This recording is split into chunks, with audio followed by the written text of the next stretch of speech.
Samantala, dinakip ng mga otoridad ang isang 38 anyos na magsasaka matapos umanong magbanta sa isang barangay tanod sa harap mismo ng barangay hall ng barangay Nungnungan 1, Cauayan City. Kinilala ng pulisya ang suspek na si alias Balong, residente ng nasabing barangay. Ang biktima naman ay si alias Rudy, isang barangay tanod at residente rin sa parehong lugar. Batay sa investigasyon ng mga otoridad, nagsimula ang insidente nang makita ng suspek ang kapatid ng biktima na si alias Adi. Nagkaroon umano ng pag-uusap ang dalawa na nauwi sa mainitang pagtatalo. Dahil dito, lumapit ang mga biktima upang pakalmahin ang sitwasyon. Gayunman, sa halip na humupa ang tensyon, nagbanta ang suspek na sasaksakin ng dalawa habang may hawak na kutsilyo na nakasukbit sa kanyang bewang.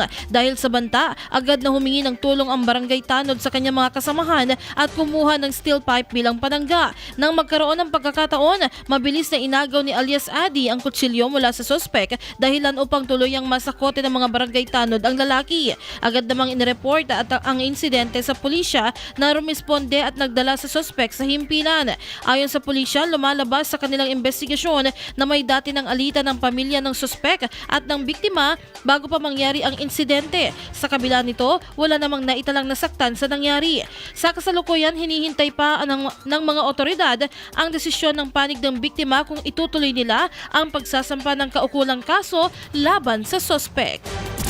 IFM News.